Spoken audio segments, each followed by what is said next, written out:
নমস্কার, আমি সত্যি যাযাবর বাঙালির নতুন একটা ব্লগে আপনাদের স্বাগত জানাই। আশা করি আপনারা সকলে খুব ভালো আছেন, আমরাও খুব ভালো আছি।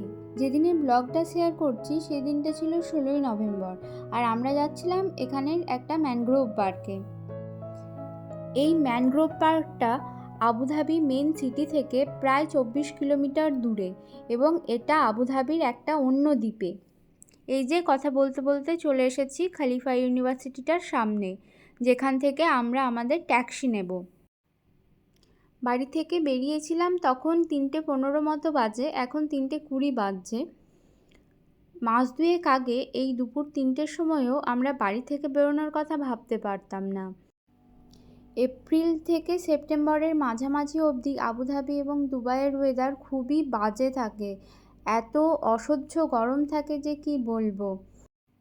কিন্তু অক্টোবর শুরু হতেই আবুধাবি দুবাইয়ের তাপমাত্রার মধ্যে আমূল পরিবর্তন চলে আসে। সেই গরম তো দূরে থাক, মনে হয় যেন সারাদিনও যদি বাইরে থাকি তো গরম লাগবে না।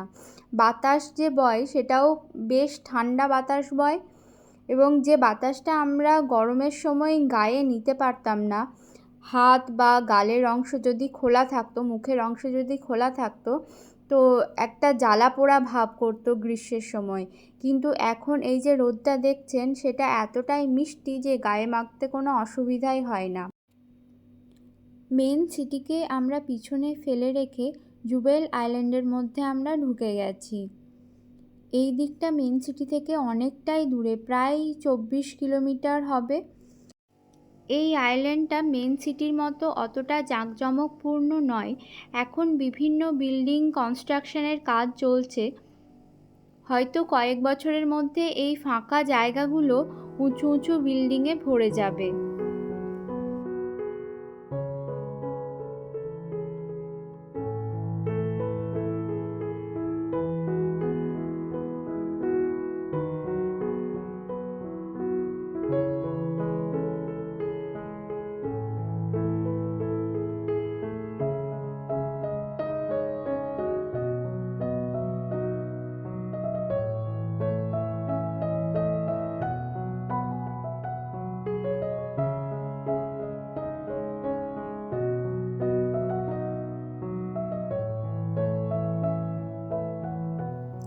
এটা ম্যানগ্রোভ পার্কে ঢোকার এন্ট্রান্স।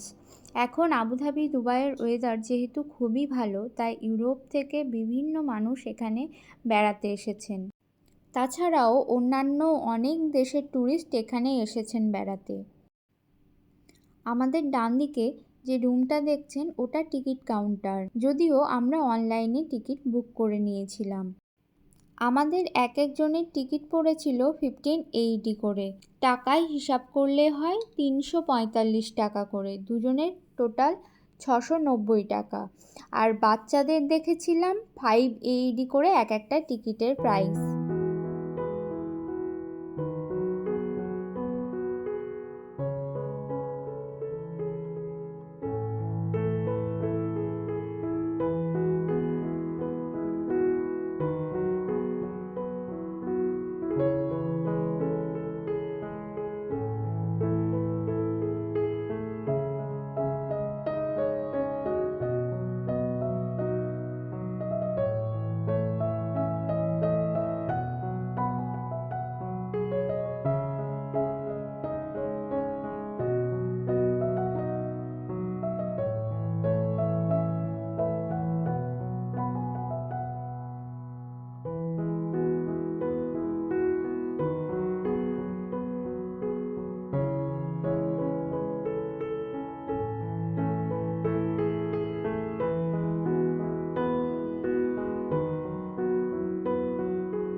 অর্ধেকটা পথ অতিক্রম করে এসে আমরা এই ভিউ টাওয়ারটা দেখতে পেলাম।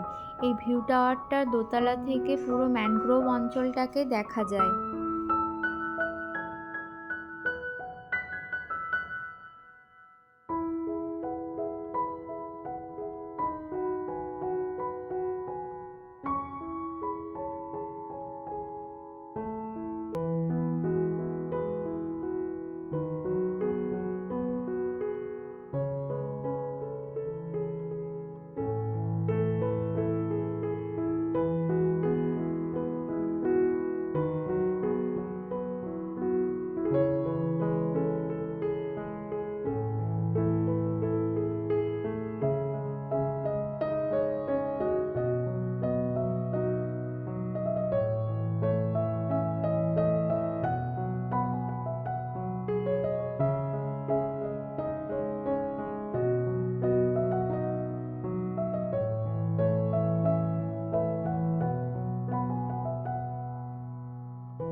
4:15 থেকে আমরা হাঁটা শুরু করেছিলাম। এখন 5:50 বাজে।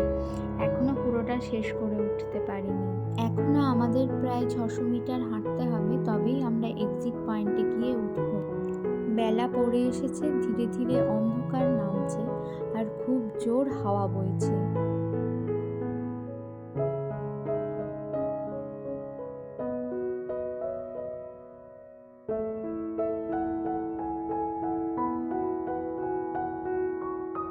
অবশেষে আমরা পার্কটা থেকে বেরোলাম।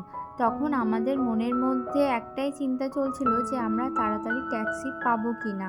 যেহেতু এটা জনবসতিপূর্ণ এলাকা থেকে অনেকটা দূরে এবং এই এরিয়াটাতে কোনো জনবসতি নেই, তাই এখানে ট্যাক্সি পাওয়াটা একটু মুশকিল। তবে আমাদের ভাগ্যটা হয়তো একটু ভালো ছিল, তাই তাড়াতাড়ি ট্যাক্সি পেয়ে গেছি, নইলে আমাদের অনলাইনে বুকিং করে একটু ওয়েট করতে হতো। আজকের ব্লগটা এখানেই শেষ করছি। আপনারা খুব ভালো থাকবেন, সুস্থ থাকবেন। দেখা হবে পরের একটা ব্লগে।